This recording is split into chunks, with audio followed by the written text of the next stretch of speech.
Hello students, हमारी पहली video के अंतर्गत जिसमें स्ट्रक्चरल आइसोमेरिज्म पढ़ाया गया था, अब इसके बाद स्टीरियो आइसोमेरिज्म अर्थात त्रिविम समावयवता को जब हम देखते हैं तो उसमें पहली समावयवता ज्यामितीय समावयवता या ज्योमेट्रिकल आइसोमेरिज्म आती है।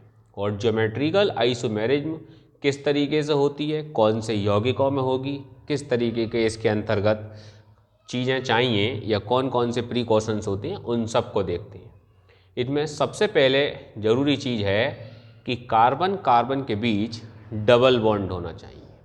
अगर कार्बन कार्बन के बीच डबल बॉन्ड होगा तो वो कार्बन परमाणु अपने एक्सिस पर रोटेट नहीं हो पाएगा। जैसे अगर दो कार्बन इस तरीके से होते हैं और एक कार्बन अपने एक्सिस पर रोटेट करना चाहता है तो दोनों में से एक बॉन्ड टूटेगा तब रोटेट होंगे, अन्यथा रोटेट नहीं होंगे। इसका मतलब ये रोटेशन में अवरोध उत्पन्न करता है। यही अगर सिंगल बॉन्ड होता तो ऐसी कंडीशन में ये अपने एक्सिस पर आसानी से रोटेट कर जाता।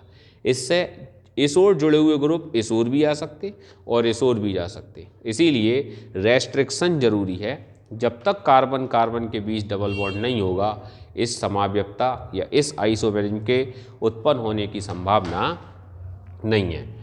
ट्रिपल बॉन्ड अगर होता है तो ऐसी कंडीशन में कार्बन की एक ही वैलेंसी खाली रह जाएगी और एक और कोई वैलेंसी नहीं होगी। जबकि इसका दूसरा जो पॉइंट है वो ये है कि कार्बन से जो भी ग्रुप जुड़े हुए होने चाहिए वो डिफरेंट होने चाहिए। जैसे इस वाले कार्बन से एक और CH3 जुड़ा हुआ है तो एक और H जुड़ा हुआ है। दोनों अगर समान होंगे तो अभी इस ज्योमेट्रिकल आइसोमेरिज्म का कोई मतलब नहीं है। तीसरा, जो ज्यामितीय समावयवता जब उत्पन्न होती है तो ग्रुप के एक और सेम ग्रुप के एक और यानी डबल बॉन्ड के दोनों ग्रुप अगर एक और होते हैं तो वो सिस आइसोमर होता है, और अगर डबल बॉन्ड के सेम ग्रुप विपरीत ओर होते हैं तो वो ट्रांस आइसोमर होता है। जैसे इस ब्यूट-2-ईन के स्ट्रक्चर में देखें तो डबल बॉन्ड के दोनों ओर मतलब डबल बॉन्ड के एक ही ओर दोनों CH3 हैं और एक ही ओर दोनों H हैं। ऐसी कंडीशन में ये सिस आइसोमर कहलाएगा। जबकि ट्रांस आइसोमर के अंतर्गत तुम देख सकते हो कि CH3 अपोजिट साइड है और H अपोजिट साइड है।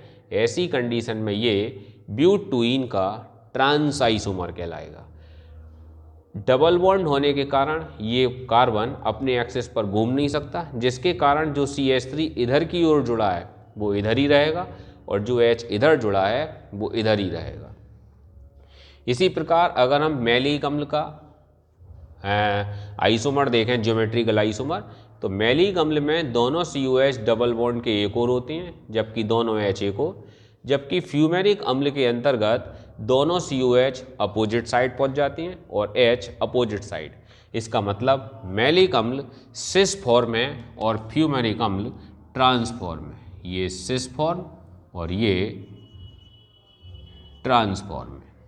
वेरी सिंपल, बहुत सरल आइसोमेरिज्म है। और इस आइसोमेरिज्म में ये दो पॉइंट अगर हम याद रखते हैं तो ज्योमेट्रिकल आइसोमेरिज्म सिंपल हो जाती है।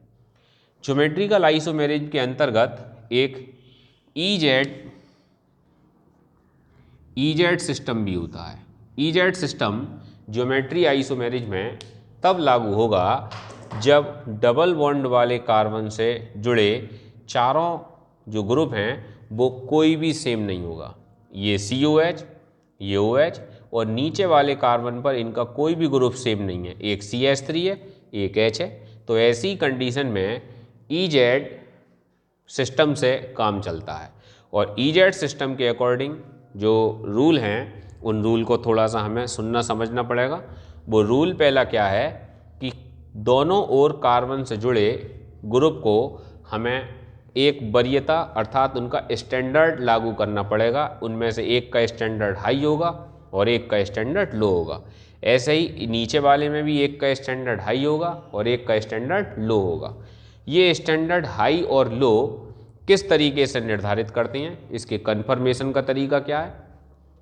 तो इसके कन्फर्मेशन का तरीका है कि C से जुड़े हुए जो भी एटम होते हैं हम उनके एटॉमिक नंबर की कंपेयर करते हैं। जैसे इसमें कार्बन से जुड़ा कार्बन है जिसका एटॉमिक नंबर 6 है, कार्बन से जुड़ा ऑक्सीजन है जिसका एटॉमिक नंबर 8 है। तो ऐसी कंडीशन में 8 वाला हाई प्रायोरिटी होगा और ये लो प्रायोरिटी होगा। इसी प्रकार सी से सी जुड़ा है जिसका 6 है, यहाँ 1 है, तो ये हाई प्रायोरिटी होगा और ये लो प्रायोरिटी होगा। तो जब लो और लो एक और हों और हाई एक और हों तो ये सिस की तरह काम करेगा एक तरीके से। और चूंकि इसे अब हम सिस नहीं कह सकते क्योंकि समान ग्रुप नहीं है इसमें, इसलिए ईजेड सिस्टम से हम उसे जेड बोलते हैं। जबकि अगर हाई और लो, हाई एंड लो और हाई एंड लो जब अपोजिट साइड पहुंच जाते हैं तब हम इस कंडीशन में इसे ई से शो करती हैं, that is Z, that is E. अगर जेड को देखें तो जेड की दोनों लाइन अपोजिट साइड जाती हैं, जे अपोजिट साइड जाती हैं इसलिए सिस के लिए, और ई की तीनों साइड सेम साइड जाती हैं, सेम साइड जाती हैं इसलिए अपोजिट है। अपोजिट साइड जाती हैं इसलिए सेम के लिए यूज होगा, सेम साइड जाती हैं इसलिए अपोजिट के लिए यूज होगा, दैट इज कन्फर्मेशन मेथड। ये हमारे कन्फर्मेशन के लिए है, इसका इस टेक्निक से कोई मतलब नहीं है। अगर मान लो दोनों ओर जुड़ने वाले ग्रुप एक जैसे हों, जैसे सी डबल बॉन्ड CH3 और इधर की तरफ मान लो C और बॉन्ड CH3 बॉन्ड H और बॉन्ड H है, इसको भी तोड़ के लिख दो, बॉन्ड H बॉन्ड H है, इधर की तरफ OH है और इधर की तरफ O bond C bond H है। तो ध्यान से देखो, इस कार्बन से जुड़ा ये भी गो सेम, ये भी ओ सेम। तो जब पहला ही एटम सेम होता है तो उसको छोड़कर फिर अगले एटम को कंपेयर करते हैं। बिल्कुल डिक्शनरी में जैसे हम इंग्लिश का लेटर, कोई इंग्लिश का कोई वर्ड देखते हैं तो पहले लेटर को कंपेयर करते हैं, पहला लेटर सेम हो तो दूसरे को कंपेयर करते हैं, तो जो दूसरे में पहले होगा वही हमें डिक्शनरी में पहले मिलेगा, उसी को हम हाई प्रायोरिटी देंगे। तो यहाँ दूसरा सी है, यहाँ एच है, तो ऐसी कंडीशन में हाई प्रायोरिटी ये हो गया, that is high and that is low. इसी तरीके से यहाँ देखें तो यहाँ भी सी है, यहाँ भी सी है, यहाँ भी एच है, यहाँ भी एच है, यहाँ भी एच है, यहाँ भी एच है, लेकिन यहाँ सी है, यहाँ एच है। तो ऐसी कंडीशन में इसकी प्रायोरिटी हाई हो गई और इसकी प्रायोरिटी लो हो गई। लो एक तरफ आई, हाई एक तरफ आई, इसका मतलब ये जेड आइसोमर है।